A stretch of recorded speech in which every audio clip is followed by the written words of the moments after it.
Bienvenidos a Debate y Diálogo, soy Violeta Reaño.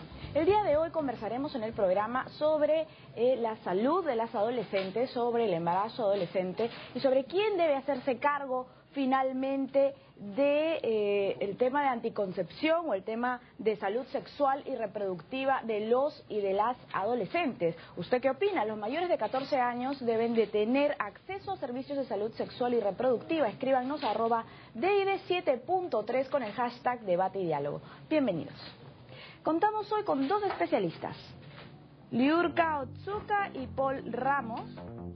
Sí, porque en los hospitales les agarra y se ven cada vez chicas de 12, 13, 14 años que están embarazadas. Así que estaría bien de que el Estado prevenga eso. La educación sexual va a venir desde la casa, ¿no? Entonces el Estado tiene que cerrar el círculo por el otro lado, darle los preservativos en el caso de los varones y anticonceptivos en las mujeres. Claro que sí, para que los chicos sepan, pues. ¿Sí? Claro que sí. Yo a mis hijos les enseñé de los 10 años cómo se deberían cuidar. Porque se va a malograr la juventud, pues, las niñas. No estoy de acuerdo que le den condones tan temprana edad. No, yo creo, porque de alguna forma estás incentivando y también dando curiosidad a los chicos para que lo utilicen, ¿no? Es mejor, creo yo, reforzar lo que antes era en las escuelas, orientación sexual, ¿no? No estoy de acuerdo con eso. ¿Por qué motivo? Me parecería que demasiado la liberación, ya no habría respeto ya. En el hogar se debe aconsejar a que los padres tenemos el derecho de orientarlos y también debe participar la iglesia en eso. No. ¿Por qué? Porque todavía son muy jóvenes. O sea, están incentivando a tener sexo a temprana edad. Sí, podría ser, ¿no? Para que se cuiden. Para que se cuiden, porque ¿cómo se llama? Si no, menor de edad salen embarazadas. Yo creo que sí, señor, porque el Estado debe tener en cuenta que mucha juventud se pierde y por eso vienen tantos niños a sufrir a este mundo sin tener la debida protección, sucede todo eso.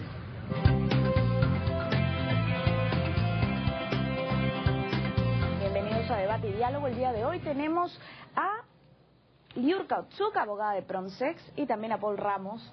Él es médico gineco-obstetra y asesor del Instituto de Investigación en Población. Bienvenidos a Debate y Diálogo. Tengo aquí algunas cifras del INEI que revelan que 14 de cada 100 adolescentes del país entre 14 y 19 años están embarazadas o ya son madres, pese a que el 59% de esta población, de estas jóvenes, no lo tenía en sus planes, y además que los embarazos adolescentes han aumentado en los últimos 10 años, ¿no? Esto también según cifras del INEI. Bien, los mayores de 14 años, como planteamos al inicio del programa, deben de tener acceso a servicios de salud sexual y reproductiva.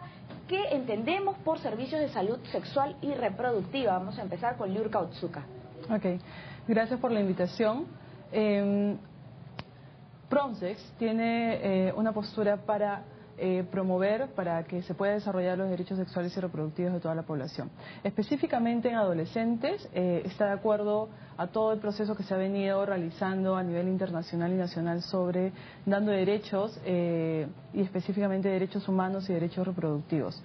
Recordemos que el 12 de diciembre de 2012 el Tribunal Constitucional reconoció en una sentencia que se dio que las y los adolescentes, justamente en ese rango de edad que tú mencionas, entre 14 y 18 años de edad, tienen derecho a la libertad sexual, que se traduce a poder tener información, orientación en los establecimientos de salud y definitivamente en los centros educativos, y acceso a los servicios de salud sexual y reproductiva. Entonces, definitivamente sí, esto responde a una realidad. Como tú bien señalas, el embarazo adolescente se ha incrementado en estos últimos años, en estos 10 últimos años. Tenemos una cifra, según lo que señala la encuesta nacional de familia y salud, del 2013, del 13.6% de embarazo adolescente a nivel nacional, que se incrementa en zonas de la selva, aproximadamente a 30%. Es una realidad, como te menciono, muchas de ellas, por ejemplo, lamentablemente porque terminan embarazadas, no pueden continuar con sus estudios y no pueden conseguir un trabajo. Las cifras lo señalan también, más del 80% no pueden continuar con ello, ¿no? Vamos a preguntarle a Paul Ramos entonces qué se entiende por acceso a servicios de salud sexual y reproductiva. Mira, justamente yo quería repreguntarle a la doctora Otsuka, porque en realidad no existe ninguna definición de qué cosa es un servicio de salud sexual y reproductiva que esté consensuado. No existe. Yo te digo, trabajo en la especialidad ya hace casi 20 años y no hay un consenso. No existe un consultorio de salud sexual y reproductiva que tenga una sola identidad. Puede significar muchas cosas y por eso quería repreguntarle qué era lo que PROMSEX y alguna de las instituciones que buscan eso incluye salud sexual y reproductiva. Puede preguntarle, sí. Bueno, yo lo que quizás creo que sí deberíamos tener en cuenta, la OMS, por ejemplo, uno de lo que incluiría servicio de salud sexual y reproductiva es qué tipo de sexualidad se quiere tener, ¿no? Tipo de orientación sobre la sexualidad de cada persona, de cada adolescente, de cada persona que se acerca a los establecimientos de salud y dentro de los servicios educativos también, definitivamente. Dentro de ese paquete, por ejemplo, ¿cómo se pueden cuidar? ¿Cuándo deberían poder tener relaciones sexuales? ¿Cuáles son los riesgos? VIH, SIDA, por ejemplo. Las y los adolescentes que en este momento están teniendo relaciones sexuales, porque lo están teniendo, no tienen información sobre métodos anticonceptivos. Lo ha dicho la Organización Mundial de la Salud. Los métodos anticonceptivos son una forma de cuidar la salud de la población. Vamos a preguntarle al doctor Paul Ramos si esto es así. Bueno, yo he visto que hay consultorios de juveniles, por ejemplo, Hospital Oasis, Hospital del Niño, y en donde no es tanto eso que es información sobre la sexualidad y distribución de métodos anticonceptivos, sino es una opción por ver cómo en una edad de la adolescencia existen ciertos cambios fisiológicos que van a tener que ser observados por un especialista formado para esa edad.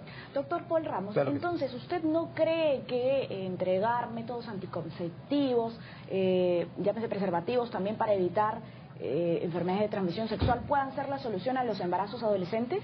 Bueno, de hecho lo que hay que hacer como política pública es reducir la edad de inicio de las relaciones sexuales, reducir el número de parejas sexuales, con lo cual reduces el embarazo en adolescentes y las enfermedades de transmisión sexual. Esa es la propuesta científica mundial. Pero si usted empieza a hacer una distribución, además confidencial, es decir, con desconocimiento de los padres, de métodos anticonceptivos, usted no va a poder controlar ni el inicio de las relaciones sexuales, ni va a poder promover que se reduzca el número de parejas sexuales. Esas son las dos variables que están incrementando los problemas de salud a nivel mundial: embarazo en adolescente y enfermedades de transmisión sexual. ¿Cómo hace para reducirlos? Esa es la pregunta. Vamos a preguntarle a la doctora Liurka Otsuka si está de acuerdo con usted.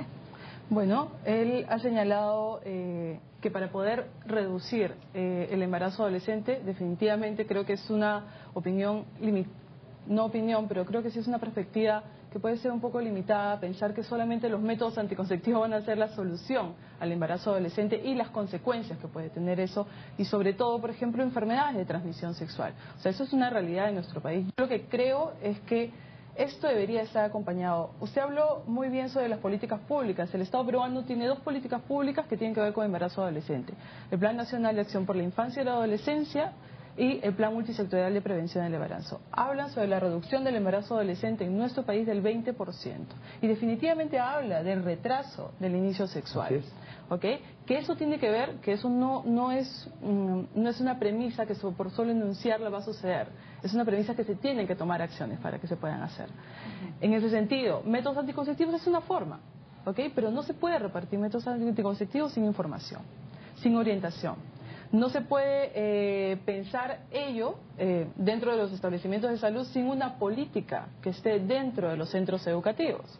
Una política sobre derechos sexuales y reproductivos y sobre salud sexual integral que se debería dar. ¿Pero usted cree que sería bueno repartir anticonceptivos, preservativos a los mayores de 14 años en las instituciones educativas? Lo que se debería dar es información y lo que se debería dar es orientación. Y junto con eso, si una de las políticas, como lo señalaba la ministra, por ejemplo, frente al problema que existe, es repartir el condón o el método anticonceptivo con conocimiento de qué cosas se puede realizar con ello, definitivamente sí puede ser una medida. Ahora, es bien interesante y de repente para jalar un poco la información, en este momento existe una coyuntura en nuestro país. Se está debatiendo el Código de Niños, Niñas y Adolescentes, donde, de acuerdo a lo que señala la sentencia del Tribunal Constitucional, lo que se ha intentado a través de ese proyecto de ley es que se reconozca los derechos sexuales y reproductivos de adolescentes entre 14 y 18 años de edad, porque están teniendo relaciones sexuales, porque tienen necesidades insatisfechas sobre su sexualidad y porque tiene consecuencias sobre su vida: embarazo adolescente, VIH, SIDA, pobreza, no acceso a educación, y seguimos con el círculo vicioso de pobreza. Lamentablemente sí, es un debate que va a comenzar en marzo, felizmente mejor dicho, y que se tiene 2 dictámenes, que lo que se pretende es quitar la responsabilidad al Estado de poder dar solución al problema de embarazo adolescente, que es uno de los puntos, y pretender solamente cerrarlo a la familia y a los padres o a los tutores. Definitivamente no estamos en desacuerdo con eso, porque los padres tienen que estar informados sobre ese tema. Pero el Estado tiene que brindar servicios de salud sexual y reproductiva. Este comentario me da pie a preguntarle al doctor Paul Ramos, ¿quién debe hacerse cargo de la educación sexual y reproductiva de los adolescentes y de las adolescentes en nuestro país? Bueno, yo soy padre de familia, tengo 2 hijos adolescentes, 17 y 14 años, tengo 6 sobrinos, de los cuales son 4 mujeres y 2 niños.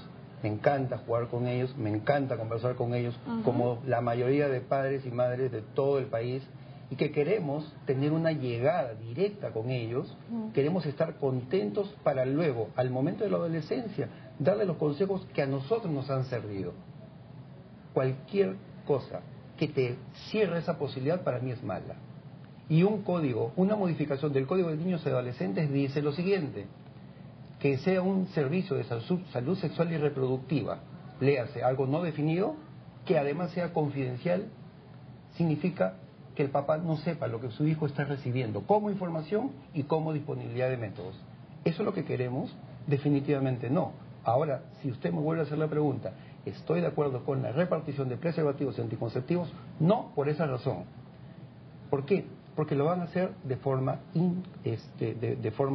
confidencial, es decir, sacando del lugar a lo que el padre ha decidido educar a sus hijos. Acabamos de ver en la encuesta cómo está dividida la población en cuanto a lo que es que ellos quisieran para sus hijos. Entonces, ¿es una ley o es una modificación de una ley? Porque el Código de Niños y Adolescentes tiene rango de ley, que va a modificar la cultura y la expectativa de una mayoría de peruanos. La doctora dice que los adolescentes ya tienen relaciones sexuales. Es una realidad. Es una realidad que usted no la ha cuantificado, o que si la cuantifica se daría cuenta que la realidad es un poco... Hay datos, decir, hay estadísticas. Las estadísticas dicen que a los 18 años hay un poco menos del 50% que ya tuvo relaciones sexuales. Puede verlo usted del grupo que ya tuvo, pero también lo puede ver desde el ángulo del grupo que no lo ha tenido y que ha decidido no tenerlas todavía. Entonces vamos a hacer una política pública o vamos a modificar una ley para un grupo que no es mayoritario, no digo hacerlo o excluirlo, sino tenemos que hacer algo que beneficie a todos por igual. Bien. Y entonces, si vamos a hacer una propuesta, hagamos una propuesta que sea mucho más integral. Para nosotros el enfoque es el enfoque de familia. Nosotros queremos que todas las políticas públicas fortalezcan a la familia. Bien. Porque si usted fortalece familia, va a tener hijos, ancianos, madres y todas las poblaciones vulnerables saludables. Vamos a volver con el comentario de la doctora Otsuka en relación también con el concepto de familia que usted menciona, pero antes nos vamos a una breve pausa en debate y diálogo, pero regresamos con más.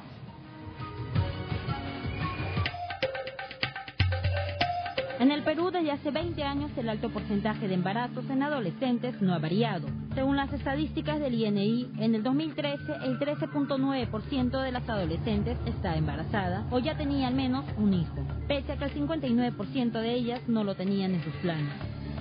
Según cifras de la encuesta demográfica y de salud familiar, de los hombres entre 15 y 19 años, al menos el 1% ya son padres. Según señala el INI, el 8% de las mujeres entre 30 y 34 años tuvo su primera relación sexual antes de cumplir los 15 años. Hace un par de años, el Ministerio de Salud puso en marcha un plan interinstitucional para prevenir el embarazo a adolescentes, el cual tiene como meta disminuir en 20% el porcentaje de jóvenes embarazadas para el 2021. Cabe indicar que 6 de cada 10 mujeres adolescentes usan métodos anticonceptivos modernos. Respecto a los hombres, el 53% indicó que usan condones.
Los mayores de 14 años deben de tener acceso a servicios de salud sexual y reproductiva. Ese es el tema de hoy en Debate y Diálogo. Estamos conversando con Liurka Otsuka, abogada de Promsex, y con Paul Ramos, médico gineco-obstetra, asesor del Instituto de Investigación en Población.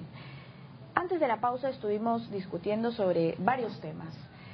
Queremos darle el comentario o la palabra ahora a la doctora Liurka Otsuka y surge la pregunta del tema, la pregunta si la abstinencia puede ser también un método, en todo caso, para poder frenar el embarazo adolescente.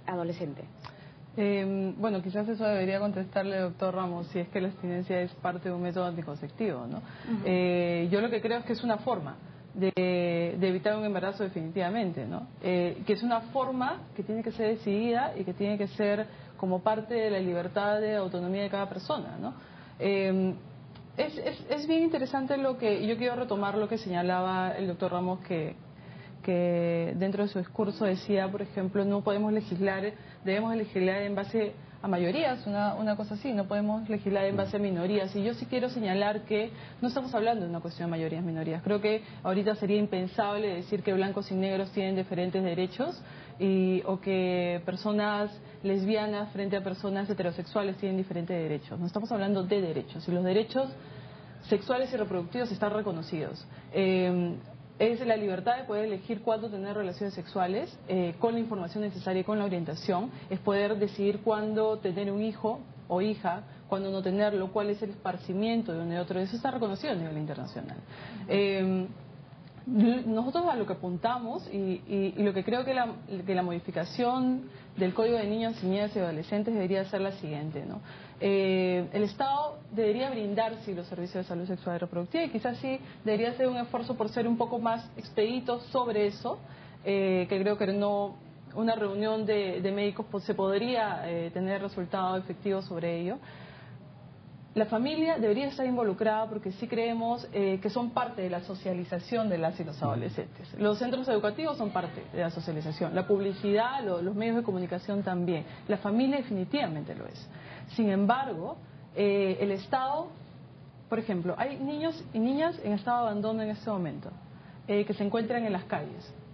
Me pregunto yo, ¿tienen familia? ¿No tienen familia? ¿Tienen padres que le puedan guiar? Somos el primer país en denuncias por violación sexual. La mayoría de los casos se deben a padres, a una persona o tutor o padres de las niñas y adolescentes. Entonces yo me pregunto, ¿le vamos a negar el acceso a los establecimientos de salud en donde se puede detectar más bien estos casos y donde pueden ellas, a través de una pregunta tan simple como ¿cómo me puedo cuidar yo frente a eso? ¿Puede llegar uno a saber si es que ella sufre violencia sexual o no? O sea, eso también responde a una realidad que vive el Estado peruano. Esa pregunta se la vamos a hacer al doctor Paul Ramos. Sí, mire, por si acaso, cuando yo decía no vamos a legislar para un grupo, y esto no decía en exclusión, sino más bien que sea una política que sea eficaz y buena para todos. No lo decía en exclusión. Además estamos hablando en un tema muy puntual, sí o no en los métodos anticonceptivos de distribución gratuita y libre. De hecho, no estoy de acuerdo. Pero en lo que es educación y formación de la persona, sí. El otro punto para mí es que es fundamental. ¿Cuál es el norte que nosotros quisiéramos como sociedad y en el cual yo me sumo como médico, usted como abogado, usted como periodista? El norte es un adolescente feliz y motivado para desarrollarse a sí mismo y contribuir a su país. Si nosotros ponemos ese gran contexto, resulta siendo que una política pública va a ser mucho más rica y más intensa. ¿Por qué?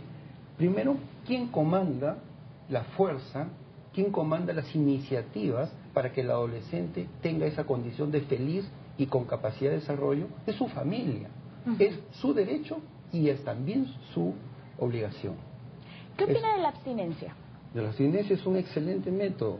Si usted se da cuenta, cuando usted ve dónde han habido más casos de SIDA, sífilis y todas las enfermedades de transmisión sexual y más embarazos de adolescentes, es obviamente donde hay relaciones sexuales.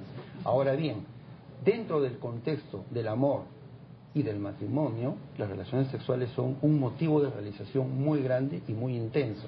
Es decir, no estamos pensando en hacer una cuestión antinatural, solamente circunscribiéndola en su correcto lugar.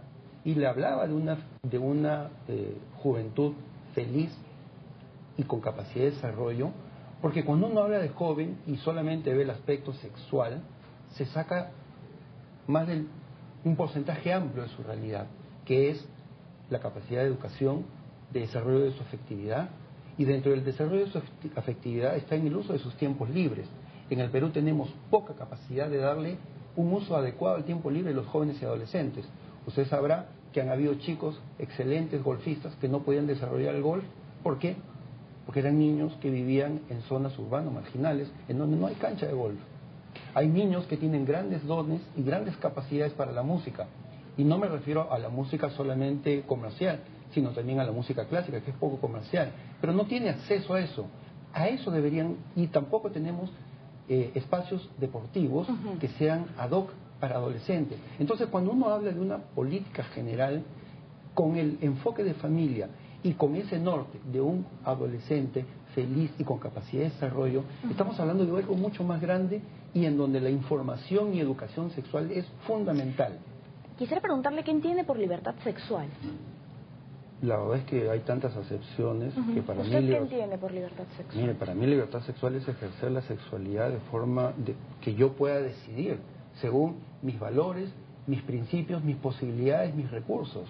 Para mí eso podría ser libertad sexual, pero para otros libertad sexual puede ser otro contexto. Por eso le digo, usted me hace una pregunta que podría tener varias respuestas, pero para mí libertad sexual es que nadie me imponga una forma de ver mi sexualidad, que yo la pueda ejercer cuando y como yo creo que es mejor para mi persona, y segundo, que sea según mis capacidades y mis posibilidades.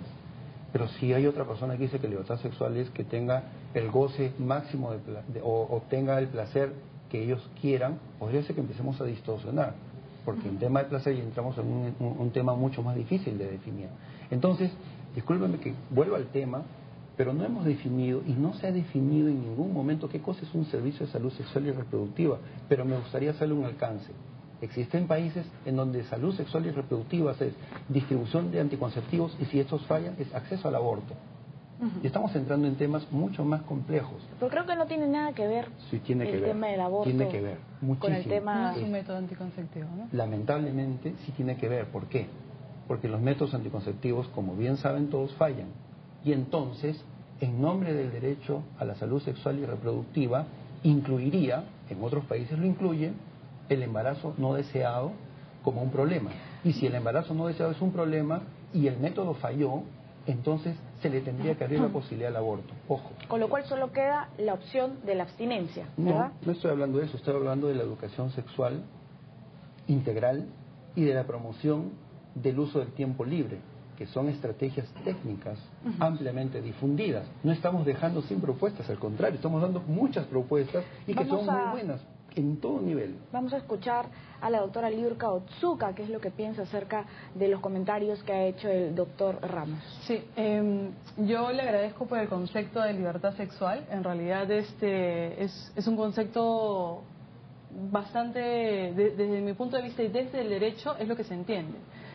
La posibilidad de poder ejercer mi sexualidad de la manera más libre y poder decidir en un momento determinado cuál es la mejor opción para mi vida, que vaya de acuerdo a mi proyecto de vida, ¿ok? Al derecho al libre desarrollo de la personalidad, es lo que se dice. En ese sentido, si entendemos nosotros desde el derecho, y además del reconocimiento de que las y los adolescentes entre 14 y 18 años de edad no son objeto de derecho, sino son sujetos, tienen la posibilidad de decidir, y como vuelvo a informar a los televidentes, o sea, existe ya una sentencia constitucional que señala que sí tienen derecho a la libertad sexual, es decir, información, orientación y acceso a servicios de salud sexual y reproductiva. Y ese es un pendiente que tiene el Estado frente a esa necesidad que tienen las y los adolescentes, lo que no significa que todas las y los adolescentes van a salir corriendo a tener relaciones sexuales o a conseguir métodos anticonceptivos. Definitivamente, yo creo que nadie está en desacuerdo, ni los televidentes, ni ninguna de estas personas que están acá, en que el tiempo libre se tiene que brindar mayores espacios, efectivamente, para que puedan desarrollar otro tipo de capacidades y habilidades, ¿no? ¿Qué es lo que el Estado tampoco está brindando? Ese es un eje que complementa al otro. Y yo sí creo que haciendo un círculo de absolutamente todo, o sea, temas de salud, educación sexual integral, que se brinde información y ya lo señaló también la ministra respecto a eso, que se debe brindar en los centros educativos información sobre salud sexual y reproductiva y educación sexual integral, ¿no? Para que las y los adolescentes puedan decidir. Bien, vamos a cerrar ya el programa. Quisiéramos escuchar una reflexión, un último comentario sobre el tema del cual estamos hablando hoy. Doctor Paul Ramos, lo escuchamos. Yo solamente quiero reafirmar lo que vengo diciendo en varios momentos. El enfoque de familia. Tener familias fuertes, familias bien constituidas, que tengan como norte a un joven, a un adolescente feliz, con capacidad de desarrollo, y que para eso va a necesitar de sus padres, y sus padres tienen la obligación de darles esto. Y que cualquier tema relacionado a abrir un servicio que no tenga una definición, para mí es abrir una puerta demasiado grande y además muy riesgosa, que además le puedo decir, las intervenciones en salud no pueden ser intervenciones de opinión, tienen que ser intervenciones científicas. Ya se demostró que la educación sexual con distribución de anticonceptivos no ha funcionado desde el punto de vista científico. Entonces no podemos agarrar y promover una acción determinada que no ha sido demostrada, que ha demostrado hasta incluso ser opuesta. Aumentaron los embarazos en adolescentes. Le dejo el artículo publicado en la prestigiosa revista British Medical Journal. Listo, muchísimas gracias. Vamos a escuchar ahora la última reflexión de Liurka Otsuka. Yo solamente mencionar que en nuestro país hace 3 años o 4 años o 6 quizás vivió un proceso donde se penalizaba las relaciones sexuales de adolescentes. Las consecuencias a ese proceso fue que las tasas de embarazo adolescente subieron, que la mortalidad materna adolescente subió, que las enfermedades de transmisión sexual también subieron. ¿Okay? Lo que demuestra es que penalizar algo que ya está sucediendo y no brindar servicios alternativos no está solucionando el problema.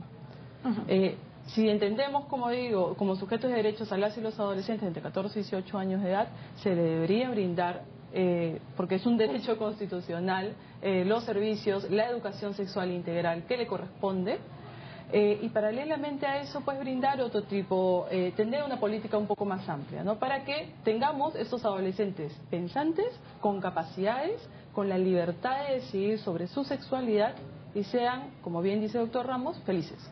Bien. Tenemos adolescentes felices. Agradecemos a ambos, a Paul Ramos, médico ginecólogo obstetra, asesor del Instituto de Investigación en Población, y también a Liurka Otsuka, abogada de Promsex, por su participación en Debate y Diálogo. Vamos a leer brevemente algunos tweets. Nos dice Sagitario 1221, se debe permitir el fácil acceso a todo método de control natal y más el Estado. Sin embargo, la educación sexual debe venir de casa. Rubén Muñoz, la educación sexual debería estar acompañada de educación en valores y moral para los menores de edad. Luego nos dice 34AE, claro que sí, en la actualidad los jóvenes tienen acceso a información por internet y en muchos casos errónea. Y luego Jazz Díaz nos dice se debe controlar los horarios en la televisión que incentivan a los adolescentes a tener relaciones. Bueno, un poco extraño este último tuit que hemos leído todos los tweets que nos envían. Quisiéramos tener más tiempo para poder comentar